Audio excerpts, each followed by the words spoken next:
in the tide. Welcome back everyone to the mighty Menai Straits. Oh, what's that? Oh, what is that? Look at that. I could feel something eating me. It was a leaf.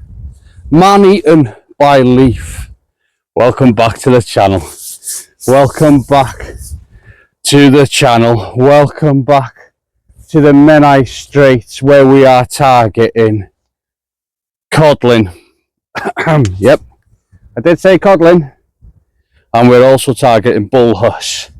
Maybe a late October smooth hound. And the reason I say that is there's a few about and I've got some crab. So on the one rod I'm going to fish targeting codling using blacklug, squid and crab. All frozen bait, may I add.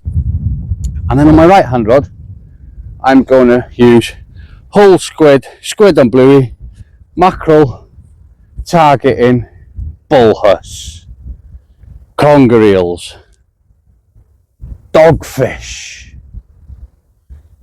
and you never know, a cod or a bass or a thornback ray. We're on the Menai Straits. We've got lights tonight. We've got a mic tonight. Not a mic as in a human mic, but you know, a mic so you can hear me, hopefully. Hopefully you can hear me. The stars are out and it stopped raining. Wow, have we had some rain. We have had some rain. I've been out guiding today in the rain all day. All day, 7 hours of torrential rain.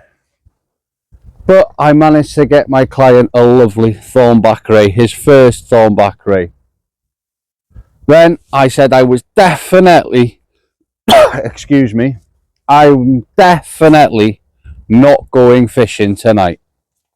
That's right, I'm definitely not going fishing tonight, is what I said, because I've been out in the rain all day and I'm yet guiding again tomorrow. In the rain that's on the way and winds, so I'm definitely not going fishing tonight. Yep, that's right, we're not going fishing tonight. That's what I said to the wife anyway. But I got home and I thought, go on, you know you want to, and there has been an odd codling. So here I am, I'm on the Menai Straits. I've brought you with me and we're going to have a go. It's a long intro. Yet again, I do apologise for talking a lot, but I am having a go and I thought I'll bring you to join me. There's no promise of fish. There's never a promise of fish. But what I can promise you, I will talk a lot. We will try and have a little bit of giggle between us. I'm solo, I'm here alone, but you're all here with me. And my wife was on the phone with me a minute ago and she said, where are you fishing? So I said, oh, I'm on the Menai Straits. Whereabouts on the Menai Straits are you? So I told her where exactly I was. She went, oh, it's dark there, he stood behind you. Thanks a lot for that, love. Thanks a lot for that. Right, I won't talk too much longer. I most probably bored you all by now, so if you're still here, thank you very much for tuning in. I'll bring you back with some rigs, some baiting up, hopefully some fish, definitely some snags. Let's see what happens.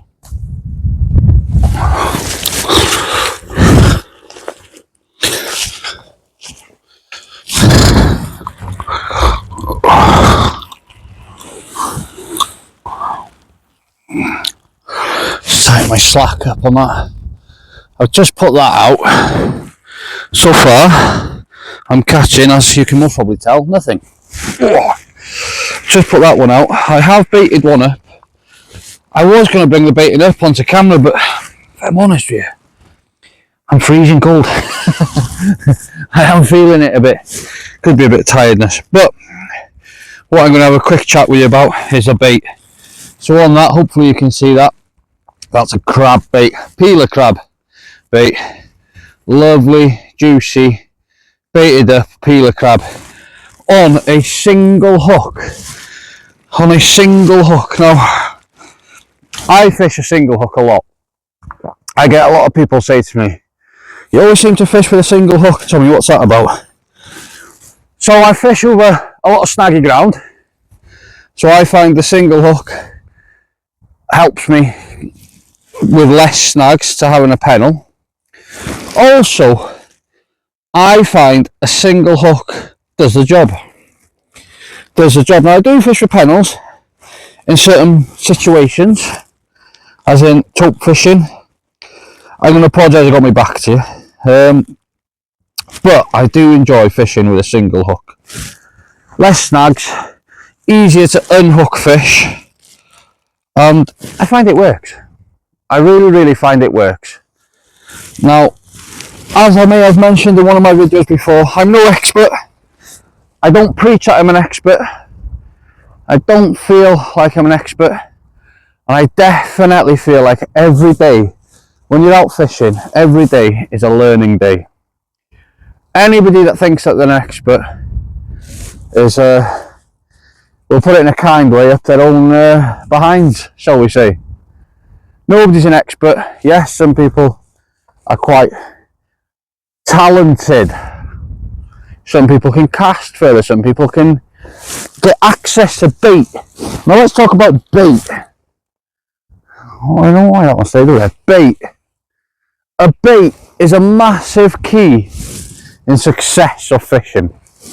Now, if you've got good bait, that definitely ups your chances. The same as being in the right place, the right time. But bait is very important.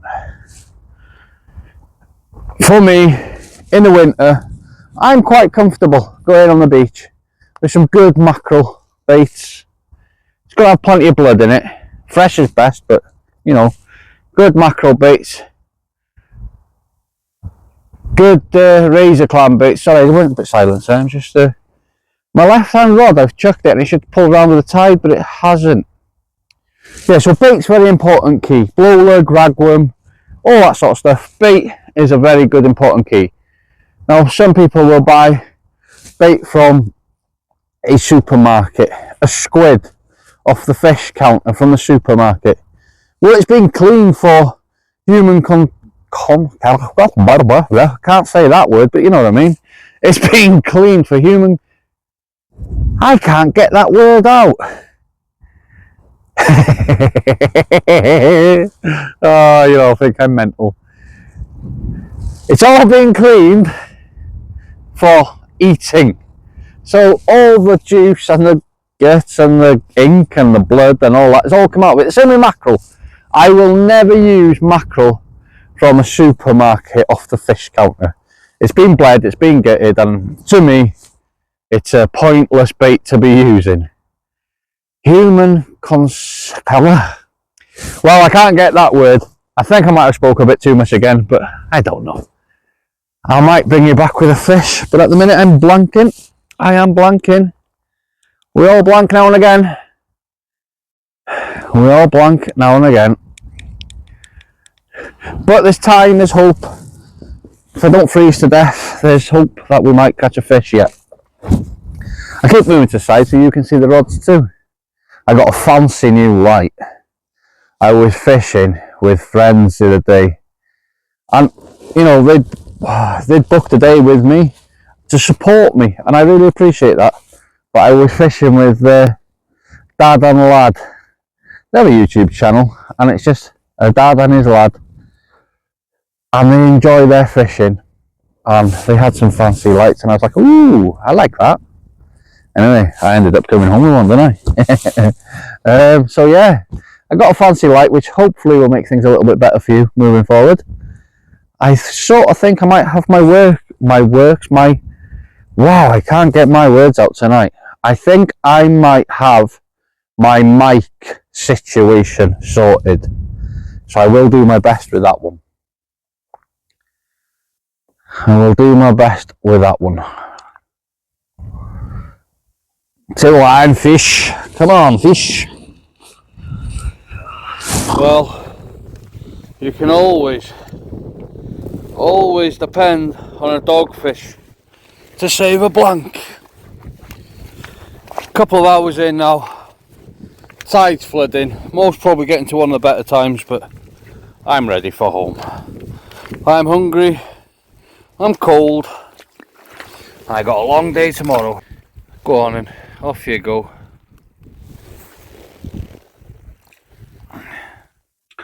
Well then, welcome everyone, welcome to the man cave, welcome to my shed. As you can most probably be aware and see, I am no longer on the Menai Straits.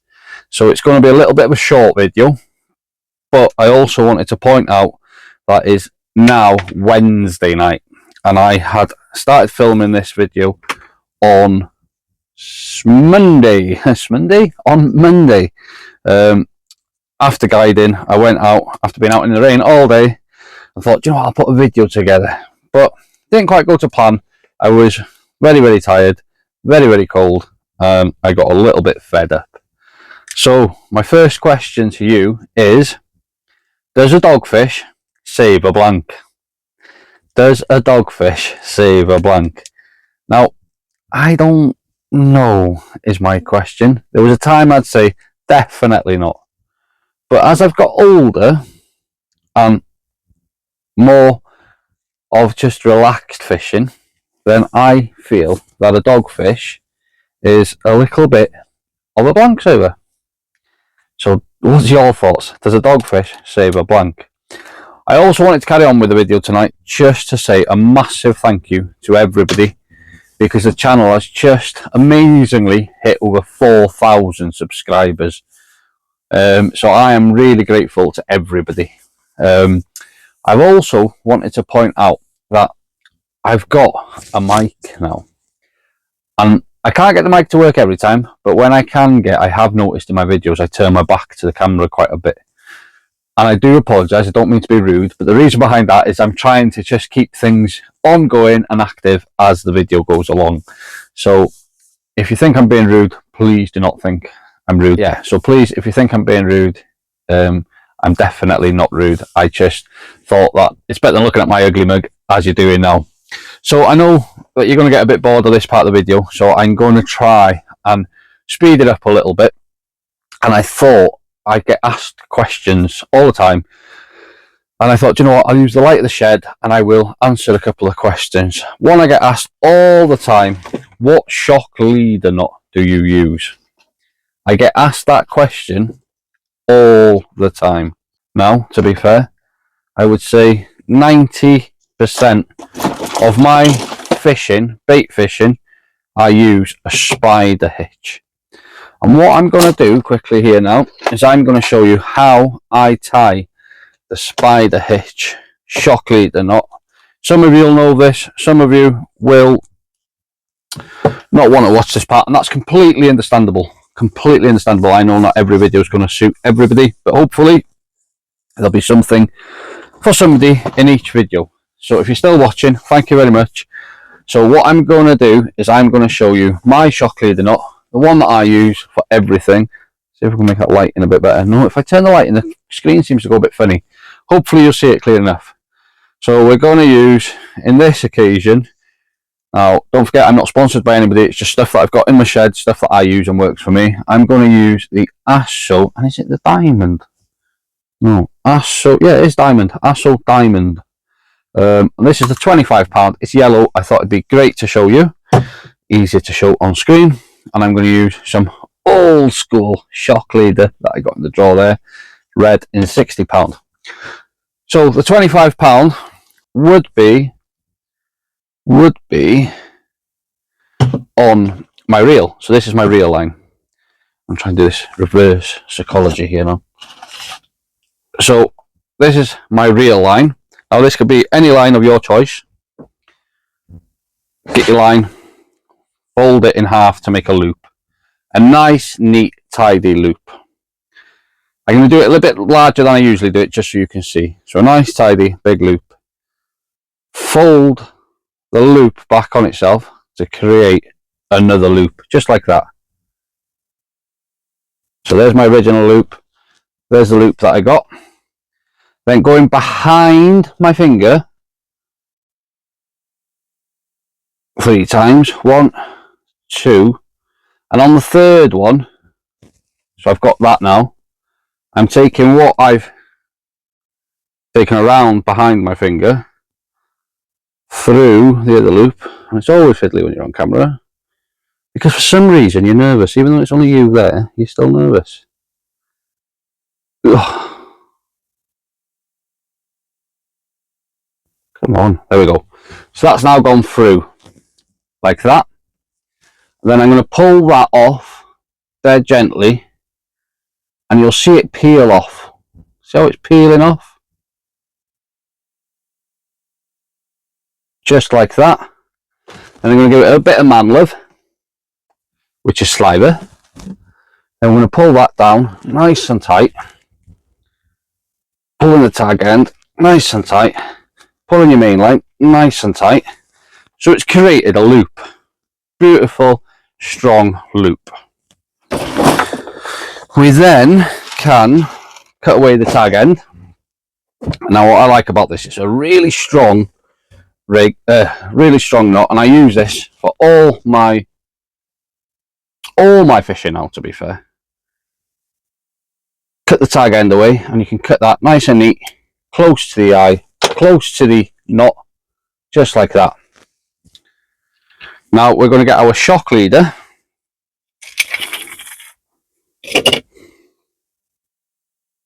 So this is our original loop. We're going to get our shock leader and run it beside the loop, pulling the loop nice and tight, keeping it equal. See how it's equal? Then we're going to wrap the shock leader around that loop a few times, just like that. Yeah. Now taking the tag end of the shock leader and putting it through the original loop, creating that. Hopefully it'll be clear enough. Bit of man sliver again. Pulling that nice and tight. Oh, look at that. Really tight. Again, cutting that tag end of your shock leader. Really neat. Just like that. Look at that beautiful knot. And it does give you 2 knots. And that there is a very strong shock leader knot that is not going to break. Now, a lot of people use the Bimini twist. I like this. This for me does all my fishing. If you're watching over rough ground, I use it on beaches. Now it does have a downside, and the downside being when you're creating 2 knots which are about 4 inches apart, 5 inches apart from each other, it does catch weed. But it's a strong knot. It's a knot that I'm comfortable with. And if you're watching, I would say 95% of my videos, that is the shock leader knot that I use. Hopefully it's clear enough, and hopefully you can tie that for yourself. So it's a nice, simple shock leader knot. I won't go over any more shock leader knots tonight, but what I will do is I will have a quick chat with you. I know this video's got lots of chit chat in it, and it doesn't have a lot of fishing in it, but it's all about fishing. It's all about fishing, and sometimes you don't catch fish, and that's okay. It's okay not to catch fish. We've all got a blank. We've all sometimes got to get it a little bit wrong, but it's really important just to get out there and enjoy the fishing. So we'll put them away. Now I was out guiding a great chap yesterday, and hence it's one of the reasons why I'm a bit tired today. And then there is my leftovers of 2 scratching rigs. Now when I'm finished with my scratching rigs like that, we've got a few pain in the neck doggies yesterday which were tangling the rigs up. What I do is I bring my rigs home. I don't like to use the hooks again, but I chop all the bits off it, all my swivels, all my beads, my little glow beads, anything that I can use again, I use again to keep the cost down, because fishing can be expensive if you make it expensive. But there's no need for it to be expensive. So what I'm going to say is thank you very much for all your support, and I'm going to try and tidy my shed whilst I'm saying it. Thank you very much, everybody, and I mean every single person that's watched, that's subscribed, that's putting up with me. I thank you all for tuning in. I'm so grateful. The channel is growing lovely. It's gone further than I ever expected, and we'll just keep going. Hopefully you enjoy the content that I put out there. And what I'm going to say is the next video after this one is it's going to be full on catching some fish. It's now Wednesday night. My next video will be Monday night. So I've got between now and then a family day out, 2 days working on the tools, because I also work on the tools. I've got 2 days guiding, no, 1 day guiding before and in that I need to get a video put together of plenty of fish action to bring to you. So I hope to see you in the next video. Once again, thank you very much. If you've watched this far, I really do appreciate it. We'll see you in the next video, but until then, keep safe, keep fishing, and keep chasing them dreams.